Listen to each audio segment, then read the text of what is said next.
welcome to the second podcast, second live panel discussion from EO Goa. And this is the second session we're doing for GSEA, which is Global Student Entrepreneurs Awards. So before I jump into the conversation with my guest for today, let me quickly give you a background. So this is a session for EO Goa GSEA 2022. On this live session, we host industry leaders, startup mentors, successful entrepreneurs, angel investors, and famous people, investors, celebrities. And the idea behind this podcast is to get you the conversation, get you the content, get you the material that you can help you to become a better entrepreneur. For all those who don't know about EO is Entrepreneurs Organization, which is a global not-for-profit organization. It's a high-quality support network of more than 14,000 plus like-minded leaders from 60 plus countries across the globe. Every year, EO conducts the Global Student Entrepreneurship Awards, which is a premier global competition for students who own and operate a business while studying back in college. And GSEA supports student entrepreneurs with mentorship, recognition, and connection to take their business to the next level. In today's panel discussion, I have three amazing guests with me. In this session, we're going to talk about the India growth story. We're going to talk about the rising opportunities in Indian startup ecosystem.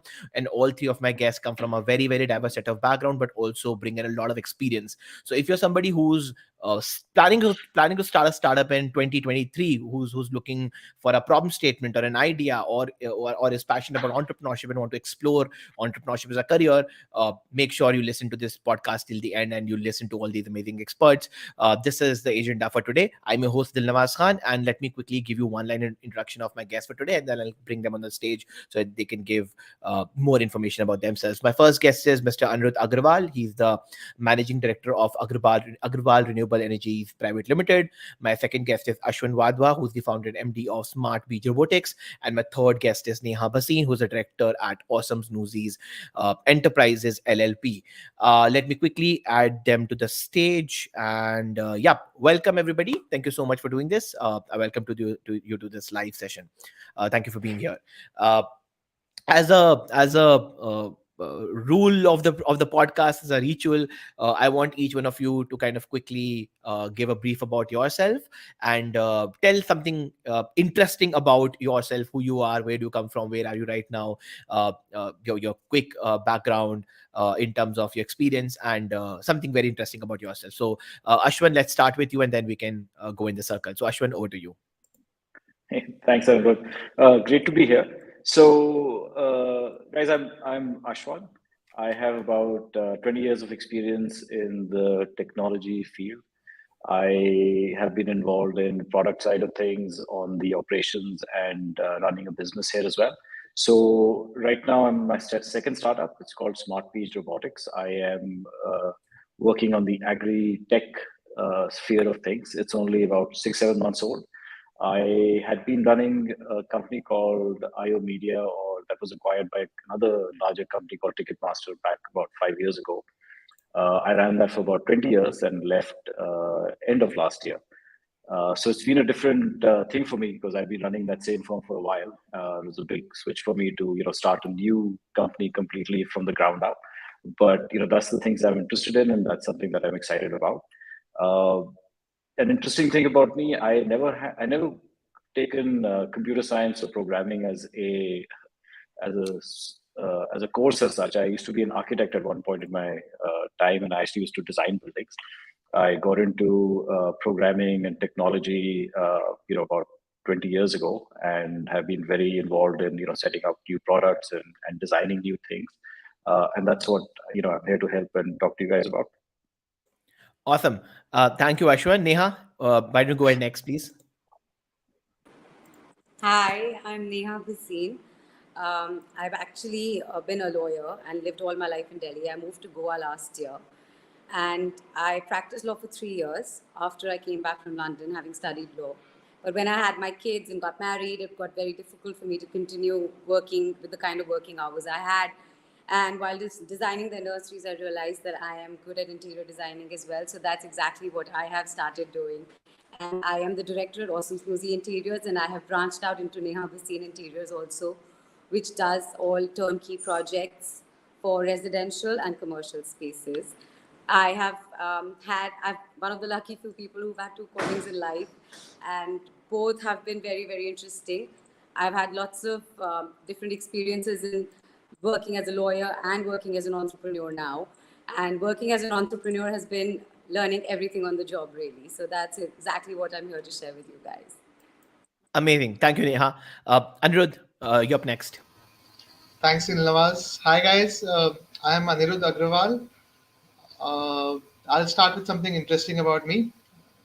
I started my entrepreneurship journey started in my third year of college when I started doing events. I used to organize rock shows. So from there to getting into solar power and renewable energy and all these fancy sounding words now, that's been my journey. And I've got around 20 years of experience in different fields. Like I've been in mining, shipbuilding, hospitality, pharma, and now for the last 8 years in renewable energy. And my mantra is innovation. So although not really startup every year, but I try and innovate with one new product every year. So that's how I work. Amazing. Thank you, Anirudh. For now, before I jump into the conversation, for all the students who are watching this session, I'm sure you're going to learn a lot of things. But also, I have posted the link for applying to GSEA Goa in the live chat. The link, if you're watching this on YouTube, the link is in the description. If you're watching this on Facebook, the link is in the live chat, the comment section below. Make sure you apply. The applications are open, and the deadline is 18th of December. Now, back to the podcast, back to the conversation. So my first question to all three of you is, and it's a common question, I want you to give your perspective, your take on the current Indian startup ecosystem, and how do you see it going ahead. So and it's a good time for prediction as well, because they're about to end 2022. So if you want to make a prediction for 23 as well, why not? Let's do that. So Ashwan, over to you. Your take on current Indian startup ecosystem, and one prediction maybe if you want to make. Okay, my predictions are generally pretty bad, so not, but I'll make one anyway. At least what I feel is going to happen. So, uh, I actually jumped into the startup fray again this year. I've been running something pretty successful for the last 20 years, like I said. It's been a little bit of an interesting thing. I think 2022 started out as a really exciting year. There was a lot of things happening in terms of fundraising and everything else, and then through the year, it's actually dropped off significantly. But I think this is more cyclical. It's just a part of where things are right now in terms of inflation coming up and all across the world. The Ukraine Russian war as well. So it's actually dampening a lot of things worldwide. But I don't think that's a huge effect on the Indian ecosystem as such. I think these things are still going pretty well. Maybe not as good as they were, coming into 2022. But I still feel like, even this year, there's been a lot of movement in terms of, VCs raising funds. They just haven't deployed as much as they did previously, but they still have raised more than they did last year. I think everyone's just playing a wait and watch game to see how things pan out. And I think, where a lot of people were throwing money at different things, now it's going to be a little bit more, or rather, a lot more, in terms of what the actual business model is that someone has, what the road to profitability is. It's less about just getting as much as market share as you can and burn as much as you can. I think it's a lot more interesting, and it's based more on quality than it was, I guess, coming into this year. Going into next year, I feel it's going to be the same. I don't think things are going to change dramatically, where you suddenly have a lot more funds coming in and people just throwing, the party that was there till 2022. I don't think it's going to get revived like that. I think this is a good time to actually for people to hone in their business plans and their skills, and sort of make a better sort of a business financial model, so that it's more on that sense, and as opposed to just say, what, we'll just burn a lot of money, get as many people as we can on our system, and then move ahead. So I think it's going to improve, but I don't think it's going to be as exciting or as crazy as it was over the last 3 to 4 years. Amazing. And one question in general asked with all my guests is that are you also writing checks, by the way? Because a lot of students who are going to watch this will be come chasing you on LinkedIn. So do you write and do you cut checks? Any of you? Uh, I haven't. I did late last year Okay. and early this year as well. Now I think I'm just holding off a little bit just to see how things pan out. Same thing, like I Awesome. just said in my conversation. So I can see Anirudh raising hands. So Anirudh, I'll come next to you. I want your take first on the ecosystem and what do you see in an entrepreneur? How do you what's your thesis of cutting checks?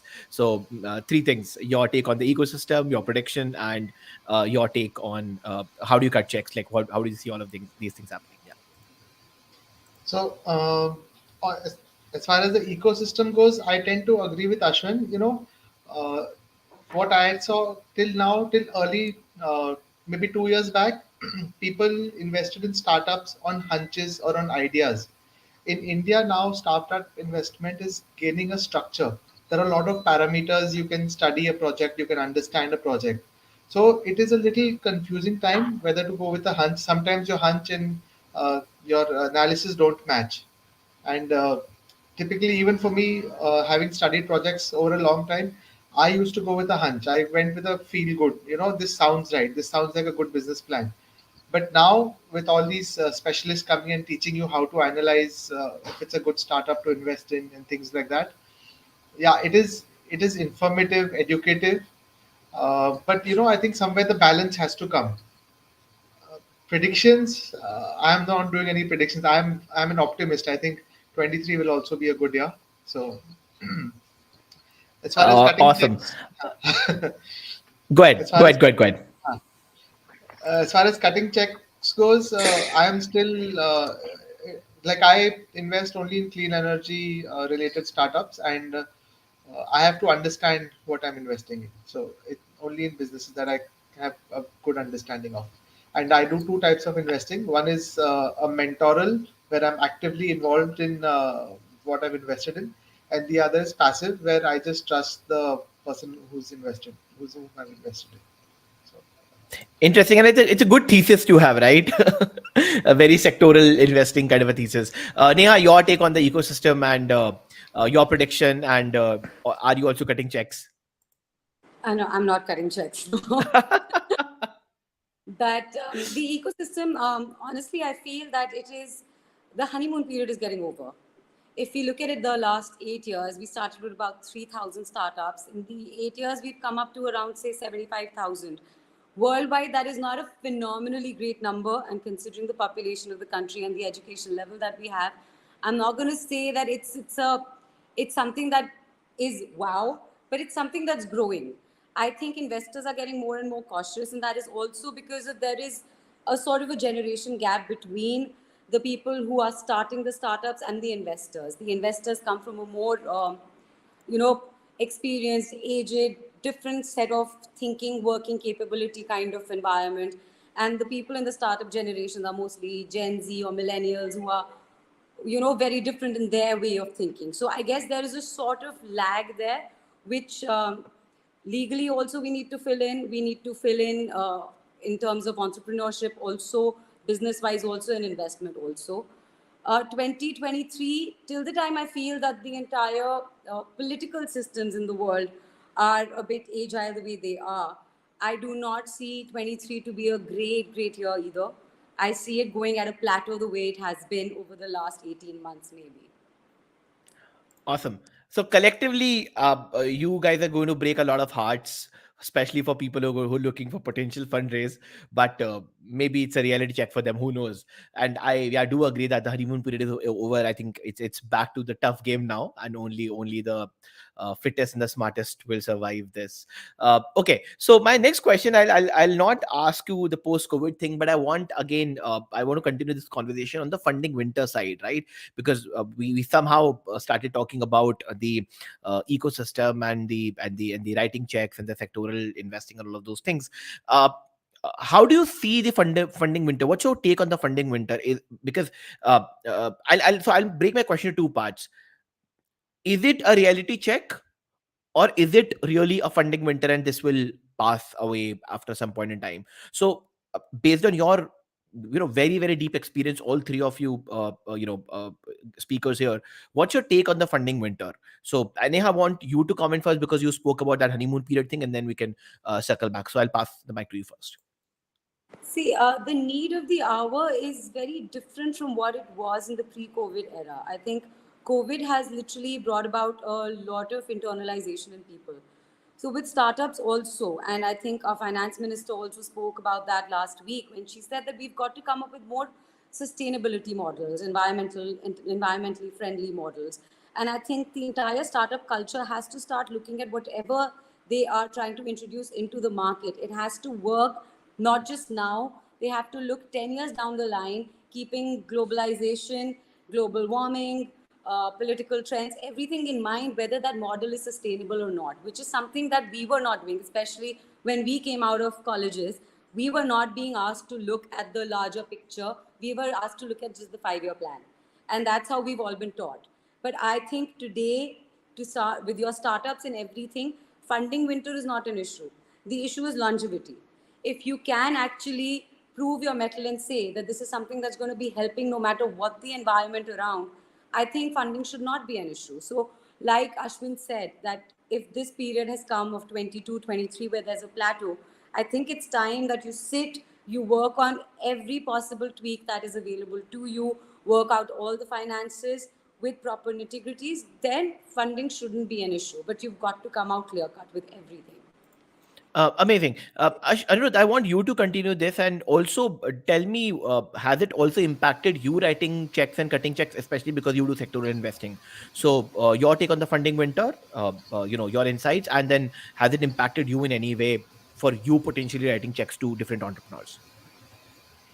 Uh, I think, like all things, startups is kind of plateauing. When it was new and there were limited opportunities, every opportunity available was taken up. But today, with so many ideas coming in the market for startup investing is maturing. So I mean, it's bound to happen. I don't see it jumping or peaking so steeply again. But yeah, like Neha said, if there is longevity or if there is clear cut long term plan in a project, then I'm sure there are still funds available for investment. For me personally, post COVID, in fact, I have been more bullish in investing. I've been looking more aggressively for projects to invest in because I feel, COVID has also done some good. People have had time to think, patiently draw up plans rather than doing things hurried up. So I've gone through. I've not invested anything big post COVID, but I've gone through a couple of interesting papers. So things are looking good. Interesting. Ashwan, your take on this one. You're in mute. Sorry.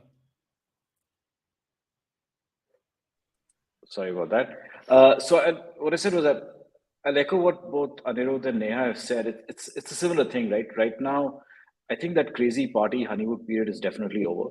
But this is a great time actually to sort of build your plans out. And what Anirudh said, like post COVID, there's a lot of changes in how we think and how we approach systems as well, right? So there's a completely different way of how people work. You can hire talent anywhere in India now. You don't have to have an office.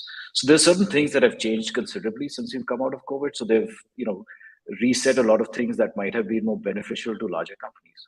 So I think smaller companies and entrepreneurs starting out have a much better way of getting into the scheme of things.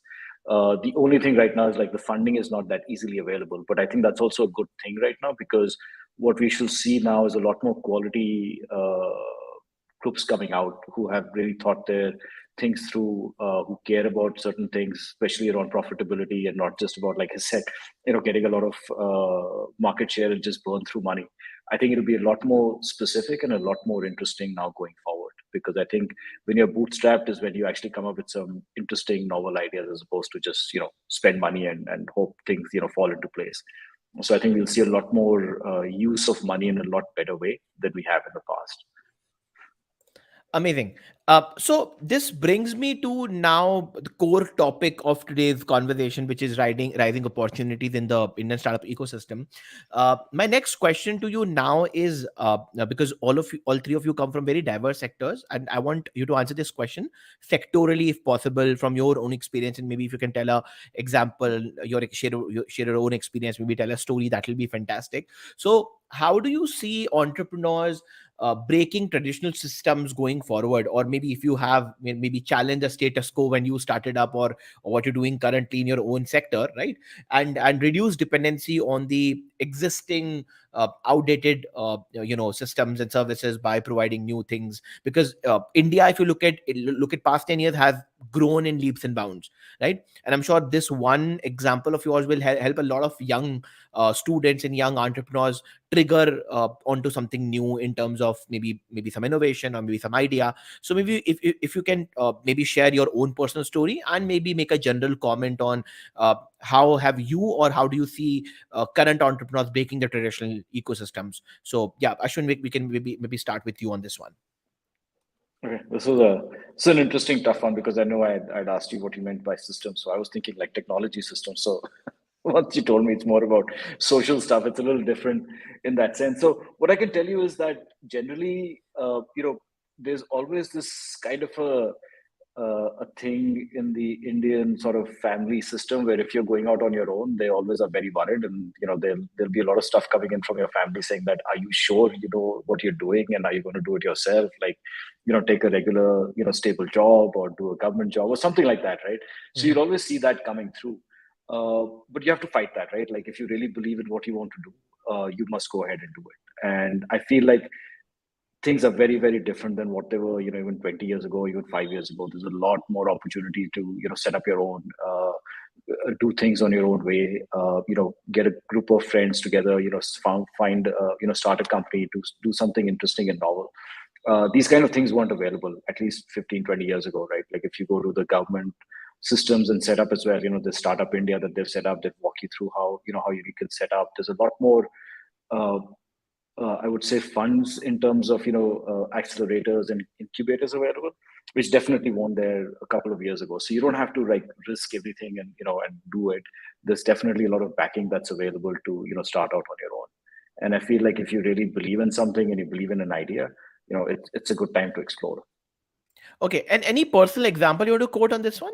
Maybe something Yeah. innovative, something path breaking you would have done that, and it doesn't sound like a path breaking thing back then, but now when you go back and reflect and see your own journey, you say, Yeah. "Ye to boss gazab kar diya maine." So do you have like any Yeah. moment like those? Any stories to Yeah, share? after for sure.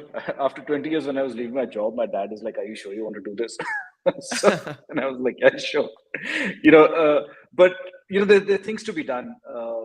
I feel like it's easier now than it was in the past. So that's pretty much my story in the sense, like I still have a lot of people that don't agree with going out on their own, but I feel like you can do it if you believe in it for sure. Amazing. Neha, I'll pass the mic to you for your take on the entrepreneurs breaking the traditional paths and traditional systems. But I would love to hear your story as well. Maybe you doing something different, and I could get a sense of you sharing a story right at the beginning of how you started your career into designing and all of that. So yeah, I'm expecting some crazy stories out there. Go ahead, please. No, so it's actually their time. And I think it is the most viable time for entrepreneurs that it has ever been in the history of civilization, because our education systems are changing. The concept of family and business, everything is changing. And we've come to a point where we are making sure that business is just a part of our life and not our whole life. How we've been brought up, those things are changing. So it has become a holistic thing. And to be an entrepreneur, to be able to work on your own terms, with your own working hours, and take those risks and go with that gut instinct, I think that is really, really being, sort of supported right now, much more than it was before. So it's a very great time to be an entrepreneur. Having said that, yes, we are looking at a world population of 8 billion. So, of course, the competition is also insane. It is intense.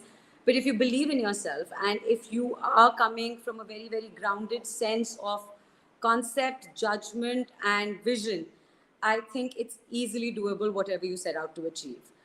Um, it's also very important to understand that we have to not judge ourselves but learn from our mistakes, something that we've not been taught by our education system, because if you fail once, you are treated as a failure. But as an entrepreneur, trust me, that happens on a daily basis. You make some very, very stupid decisions which you regret the next day, but that's all right. It's a part of the game. You learn from it, you move on from it, and you're a better person and a better entrepreneur the next day. From my experience, it was very difficult. Belonging to a family of lawyers, I was a fourth generation lawyer. having a very, very secure job, and then married with kids and deciding to work on my own. It wasn't easy, but it has brought so much into my life, and it has made me such a better human being, more confident. I'm a much better person today because I'm not working for someone but myself. And experience share, I really don't have that many because I mean, everyone's life is different. But I'll give you an example. I was sitting with a friend yesterday who's a hotelier, and he was actually running, he had this nightclub in his hotel, which had not been doing well for the last 3, 4 years. So, before shutting it down, he kind of wanted to do the last hurrah. So he employed these 26, 27-year-old entrepreneurs who set out doing their own social media marketing. And the last 18 months, the club is doing phenomenally well because those people have brought in what needs to be brought in as per today's needs and requirements, vis-a-vis what he was trying to do according to what he knew. So yes, go out there. It's a good space to literally experiment and try to reach for your dreams. Amazing. I'm sure this will inspire a lot of people. Anirudh, your take on this one. So for me, it's been, you see what is needed. Look around you, you see what's missing, and you create that. I'll I don't have too much advice to give, but I'll share my journey. About 10 years back, I decided. So today, what takes up most of my time is solar power and related applications. We were very active investors in wind. We always believed in renewable energy. So in 2007, 2008, when solar power just came to India, the cost of setting up a plant was around 18 crore rupees a megawatt, and power was sold at 18 rupees per unit of power, as against 3 rupees of coal power. I was intrigued and I really wanted to do it. Everyone around me was like, कौन खरीदेगा, who's going to buy power from you at 18 rupees? Government का scheme है, 2 साल में बंद कर देंगे. You're such a big investment, and it had very mixed reviews, and it involved a very high risk. But fortunately for me, uh, my core team, my father at that time was willing to back me, and that's how our journey in solar started, and it was quite successful. So since 2014, once this got set, we had a rule: every year we come up with a new product. So that is my job. I have people doing the manufacturing, but my job in the company is to come up with a new product that we will launch every year. So in our other factories, we saw diesel rickshaws running, and a lot of money was burnt on diesel. So we started manufacturing electric rickshaws that year. The next year we did some CSR activity, and we made these small home lamps which could charge a mobile, and also like an emergency light. If there was a power outage for 4 5 hours, your house wasn't dark. You could even power a small fan, charge a mobile, have some light. So in those ways, also I'll share a very interesting product according to me, which I thought was very useful, but which failed. The market didn't accept it. Was a solar fan. So this was a fan we came out with, which you could keep in your Innova car dicky and take it for a picnic to wherever you were going. Or a carpenter could use it in his site where there was no electricity. According to me, it was a great product, but I don't know why. I mean, it didn't sell too well in the market, so we discontinued it after a year. But every year we come up with one new innovation. That's our mantra. Very interesting. Great stories there, and I can see you doing a lot of things in your own industry. Shifting gears a little, I want to go more to the next question, which is uh, role of government and media in building the ecosystem, right? So I think Ashwan or Anirudh, one of you mentioned that we have Startup India, and then I closely, very closely work with a lot of different state and national level government initiatives. So they have a dedicated policy now, and the government also has a fund now. It's almost like a 300 crore fund which they're giving to different entrepreneurs as grant and as low interest debt to different entrepreneurs.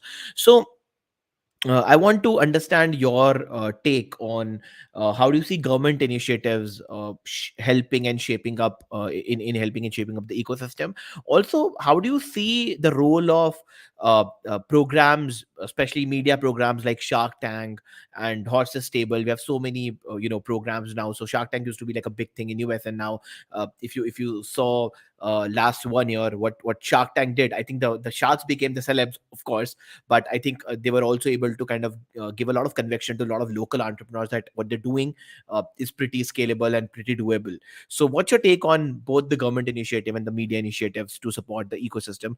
Maybe we'll go in the reverse order this time. I want Anirudh you to start first, and then we can circle back. Anirudh, I'll pass the mic to you.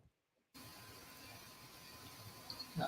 I think they are both very, very, very, very vital parts of the government grants today. There's lots of opportunity, and the most important thing is there is awareness. Earlier there were opportunities, but startups weren't aware of what to do, how to get these grants. Today the message is clear. There are ways to access this, and I know of people who've accessed it and have benefited. Not only government, even like organizations like CII or a whole lot of other, like what EO is doing, this GSEA. I mean, there's so much awareness, so much opportunity available through these different organizations that startups must utilize it. On your second thing on the media, I think media not only for startup today, for anybody in any industry, social media, print media, everything plays a huge role. Like Neha's story, what she mentioned, uh, it is a must for anyone starting a business at least to be very proactive, very aware, very to deliver their message on media. So I think both are a very, very critical part, probably in the top five most important things that startups should look at. Amazing. Neha, your take. So government definitely is coming up with a lot of programs, and they have come up with a lot of schemes that are helping startups and all, which is fantastic, and that's something that is really, really positive as a trend towards the economic development of the country. Having said that, I think media plays an equally important, if not more important role in running a startup today. I am talking just out of experience. My entire business rests on my social media platform. Every work, every opportunity that I have got today, I have got it through Instagram, through Facebook, through my collabs with influencers and Vogue, Architectural Digest, etc., etc., etc. So I cannot stress upon how important media is to take forward your startup business today. Thank you. Perfect. And do you also see government initiatives for your own sector? Like, are there any if you can talk about maybe? Not really. But yeah, in terms of if you're an entrepreneur, you fall within the gambit of a small scale industry or a startup. I mean, of course, there are lots of schemes that are available. It totally depends on how your company is built and how you are scaling. Those are available. But if you ask in terms of just architects, interior designing, the government doesn't really have too many opportunities there. No. Okay, all right. Ashwin, your take on this one? Similar stuff again. So I think I'm actually very impressed with what the government, both at the center and state levels, are doing. They're looking at startups and funding, entrepreneurs as a way of employment generation, which definitely wasn't there, when we were growing up or when I had come out of college. So there's a lot more focus and emphasis on that, which is great to see. So people starting out, they don't have to be that dependent on private companies giving them checks or anything else. There's definitely the ecosystem is much bigger that way for someone to get funding or go through an accelerator, funded by the government, which is great to see. So I see that really well for the sector I am in right now, which is more on the agriculture tech side. There's definitely a lot of funding available because the goal is that it's definitely helping employment generation. Plus, what we're trying to do is more on the climate and sustainability side of things. So I feel like there's definitely a movement inside the government and the bureaucracy to sort of move some funding to that side, as opposed to just do things the way they were doing in the past. So it's definitely impressive to see the kind of funding and opportunities available. On the media side, yes, definitely there's a lot to be done on social media for people to get connected. Use that as a great way to network, see what's happening. There's a lot of stuff happening on YouTube, like channels like yours. I think there's a lot of intelligence to be gained from that. The other thing you talked about was, Shark Tank and all. So I haven't really watched too many of that. I feel like that's a little bit more theatrical than real stuff. But it's still definitely better than a lot of the other reality shows that are out there. But I would, seriously focus more on terms of the YouTube channels or anything else that's available for entrepreneurs to learn and get knowledge from. And that library of content is out there, and it's huge, and that's really, really helpful, and it's easily accessible for anyone in India looking at how people have done in the US or how they've done in other parts of the world. So there's definitely things to be picked up on that side. Correct. And yeah, I do also resonate with all three of you. I think because as I said, I work very closely with all of these initiatives, and I think there's enough money available as a grant, as risk capital, not even just from the early stage investors, but all of these different government initiatives that a lot of young folks, young entrepreneurs can give out. As I was telling you backstage, I've been doing GSEAs now for multiple chapters. I cannot even tell you how much prize money these people are giving, right? Right from couple of thousand rupees to couple of lakhs as pure prize money. I am like, oh God, this is really huge. And then I've seen uh, serial GSEA folks or serial GSEA startups, if that's a term, right? So one guy would go and apply to X chapter and then to Y chapter and then Z chapter and then another chapter and then would try and win all of them. And then people are also applying year on year again and again. So somebody who won in like A chapter last year applied for A but could not qualify, so applied to B and won B this year. So I think it's a very smart hack for a lot of smart students to collect money and create their own corpus of seed fund before they graduate. So it's a very, very smart method. And then, of course, yes, the government initiatives and the media initiatives are definitely there. We are now in the last leg of our conversation, and I now want you to maybe if not predictions, but give more sectoral insights if possible. My next question to all three of you is, in your opinion, what do you think will be the hot sectors for next coming years, for next 2023? What are the hot sectors?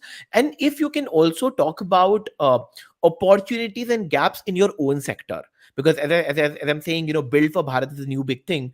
And if you can tell entrepreneurs looking for ideas, looking for something to tumble upon, and you can give them some sense of direction, that will be great. I'm sure then this podcast will surely help them. So if you can think of a gap, of a sector, of a problem in your own space, I think that will give them some sense of direction. Neha, you want to take this one first, and then I can move on to the other people. So over to you. Um, so, what I really think coming up is sustainability.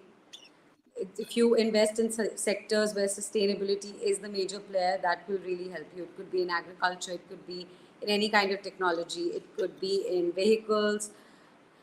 In my sector, people have actually started doing a lot of sustainable housing development, which unfortunately in our country is not really coming up as much as it is coming up in other developed nations. But this is something that I feel the government should be incentivizing, because if you run your own house on a sustainable model, not only are you saving saving money or saving the environment, but at the end of the day, your house, say for instance, now would need remodeling every 10 years. A sustainable house needs remodeling every 25 years. So it's an out and out win-win situation for everyone. But this is something that's not even up for discussion at the moment in our country. And that's very, very unfortunate. But in the large scheme of things, I think anything relating to sustainability, because it's going to last much longer and we really, really need it for the planet right now, would be a very good sector to look into. Absolutely. So what you're saying is sustainability, and then sectors around it would be a great place to start if somebody is Water, looking for an idea. water, Water, water, yeah. water. Okay, amazing. Ashwan, that brings me to you, agriculture. So yeah, your take on what's going to be the hot sector, and then gap areas, problem statements from your own sector. So, I've always been interested in being out in the field and doing things on the on the farming side of things. I've never really done it for the last 20 years, but now was a good time to do that. I think it is definitely it's a hot sector right now. There's a lot of players coming into the market. I think the government's also doing a big push to move this sector as well. It's actually one of the most under, I would say, appreciated sectors so far. It's been picking up for the last 5 years, and I think the next 5 to 10 years is going to be a growth phase here as well. Primarily because if you look at the way India is structured, right, there's a huge amount of people on the farming side, and their incomes are really, really low. And the amount of, to what Neha said, it's not a sustainable practice at this point in time. The amount of pesticides, the amount of, stuff that goes into grow plants and that we consume is terrible. So there's a lot of stuff to be done there. And there is, some level of profitability we've made there as well. A lot of people are getting very serious about their health and where the food is coming from, how it's getting grown. It definitely wasn't there when I was growing up. I think we just ate whatever came to our table. But I think now with the newer generation, there's definitely a lot more focus on healthier eating and how food is coming in. And if you're going to be growing food in that sense that people are willing to pay for it, I think there's a huge opportunity there for us to be able to build something out in the farming community so that it benefits everyone. So you're happy with consumers getting better quality food and the farming community getting much more money than they have in the past to make a living. So there's definitely something interesting that's happening on that side. And again, like I said, it's getting pushed a lot by the government as well. So it's definitely an area to look at and focus as well. So if you have a great thought and idea around it, it's a great place to be. In terms of gaps, I don't think I've seen any that are really like a problem at this point in time.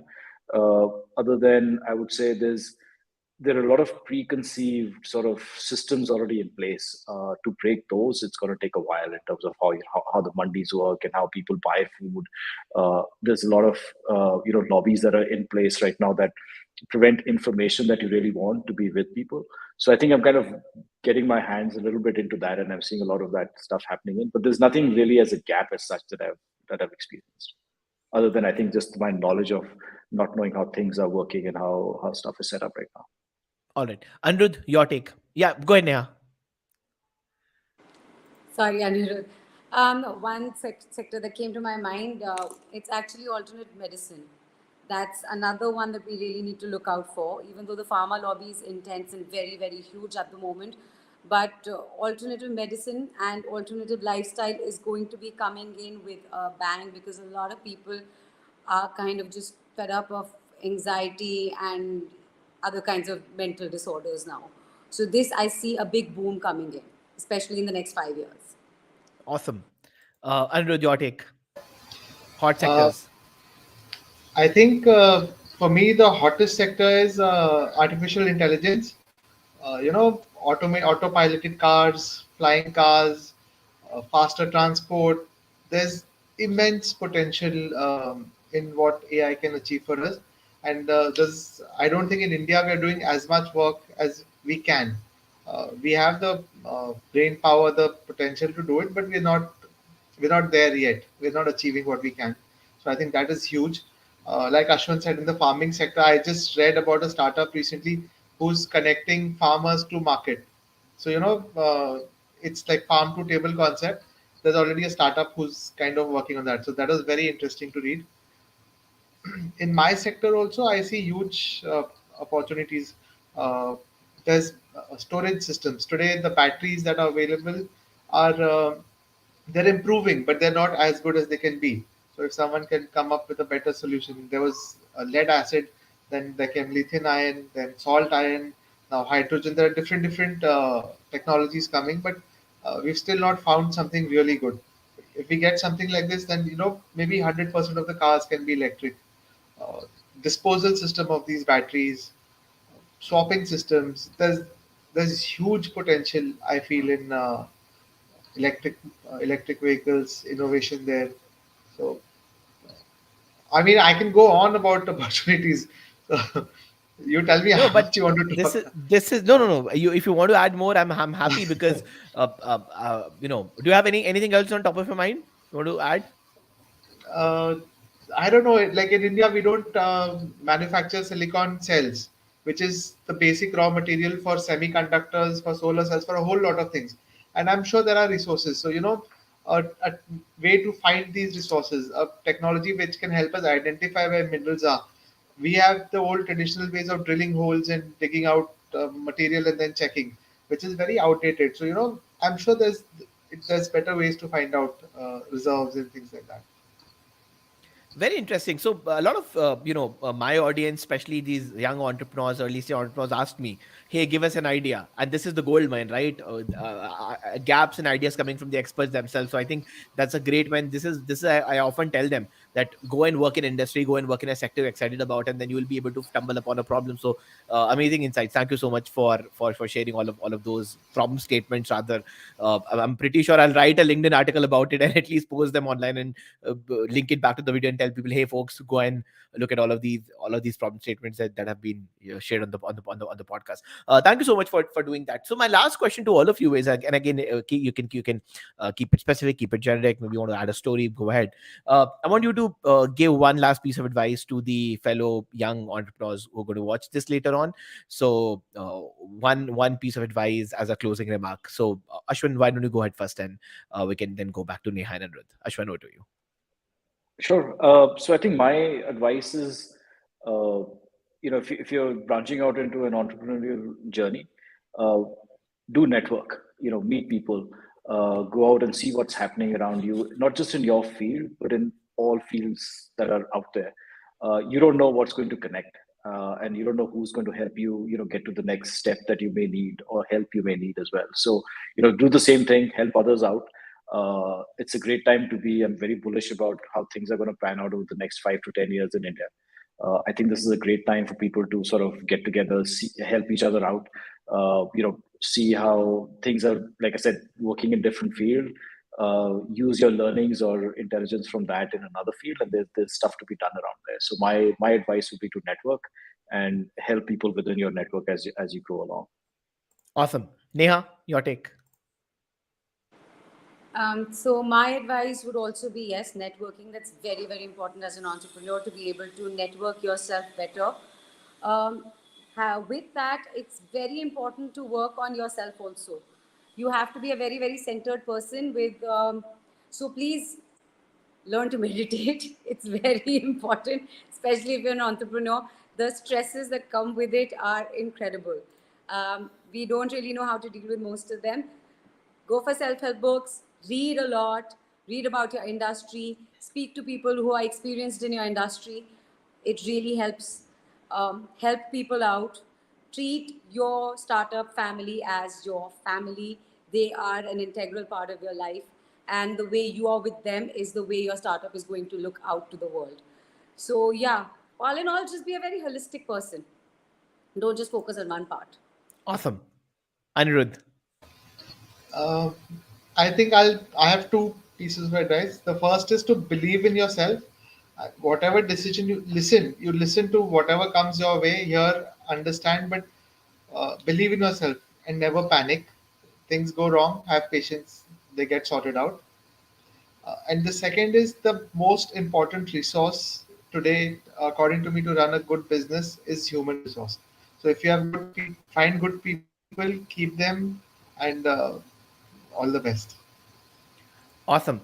So with that, we are at the end of the session. Thank you so much to each one of you for doing this. I really, really appreciate you giving your time and sharing all these amazing insights with all our audience members today. And I'm sure this will help a lot of you, will help a lot of entrepreneurs who are going to watch this later on.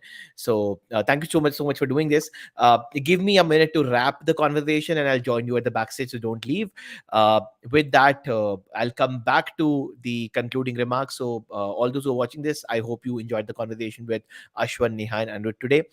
This session was brought to you by EO Goa and this program is being conducted for GSEA. So for all those who don't know about GSEA, GSEA is a Global Student Entrepreneurship Award, which is the premier global competition for students who own and operate a business while studying back in college or university. So if you're a student entrepreneur with an innovative idea, with a revenue generating company with some traction, do apply for GSEA. The application link is in the live chat and is the comment section below.